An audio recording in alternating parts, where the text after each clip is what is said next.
Hey there, folks. Welcome to another deep dive into the fascinating world of politics and economics. Tonight, we're diving into the wild world of Trump's economic policies. Whether you love him or hate him, there's no denying his impact on the economy. Buckle up because it's going to be a bumpy ride. We're talking twists, turns, and unexpected drops. We're talking tax cuts, tariffs, and enough drama to make a reality TV show jealous. Seriously, you couldn't script this stuff. First up, we've got the Tax Cuts and Jobs Act, or TCJA for short. This was one of Trump's signature moves. Trump promised it would be a rocket fuel for the economy. He said it would boost growth and create jobs. We'll see about that. Then there are the tariffs, his weapon of choice in trade battles with China and others. These were meant to protect American jobs and industries. Think of it like his approach to Twitter. Impulsive, aggressive, and light on the details. He didn't hold back. He claimed to be a master negotiator, but did he actually get the best deals for America? Let's find out. We'll look at the numbers and the outcomes. It's time to break down the impact of these policies, from Main Street to Wall Street and everyone in between. How did they affect everyday Americans? We'll separate the facts from the hype and see who really came out on top. Was it the big corporations, the small businesses, or the average Joe? Spoiler alert. It might not be who you think. Stay tuned as we unravel the real story behind Trump's economic legacy.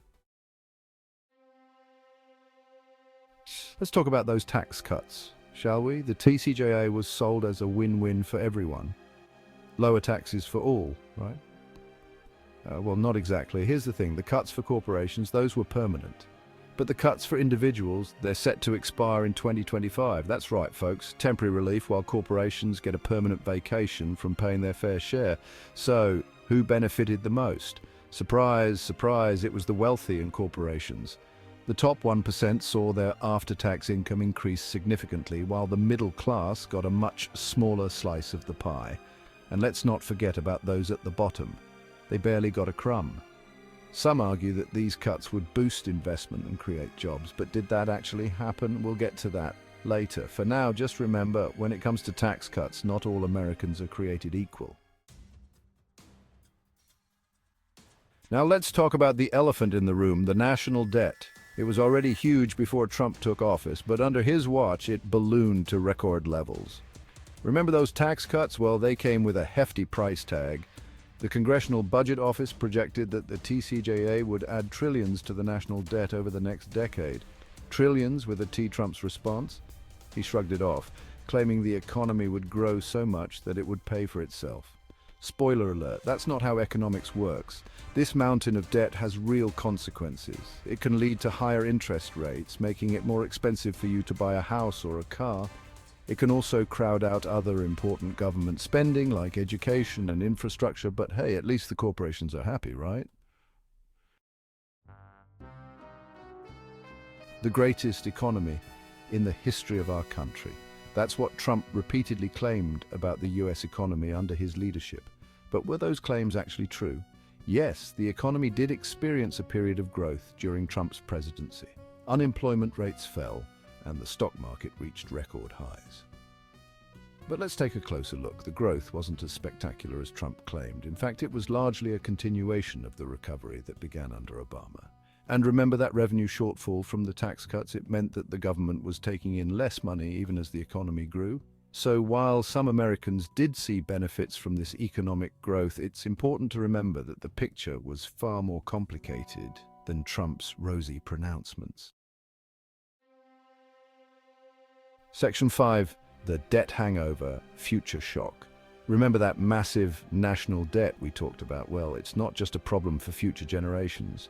It's already having an impact today. For starters, it's costing us a fortune in interest payments. That's money that could be used for other things like, actually helping people. It also makes it more expensive for the government to borrow money, which can lead to higher interest rates for everyone. And here's the kicker. A high national debt makes the economy more vulnerable to shocks. Think recessions, pandemics, or any other unexpected event. When those things happen, the government has less room to maneuver and provide support. So while Trump may have patted himself on the back for the short-term economic gains, he left behind a ticking time bomb in the form of a massive national debt. And guess who's left to deal with it? That's right, us. Section 6. The great tax debate, supporters versus critics. Now, let's get into the ring and see what both sides of the aisle have to say about these tax cuts. This debate has been raging for years, and it shows no signs of slowing down. In one corner, we have the supporters, mostly Republicans and business groups. They are staunch advocates for the Tax Cuts and Jobs Act, believing it to be a cornerstone of economic policy.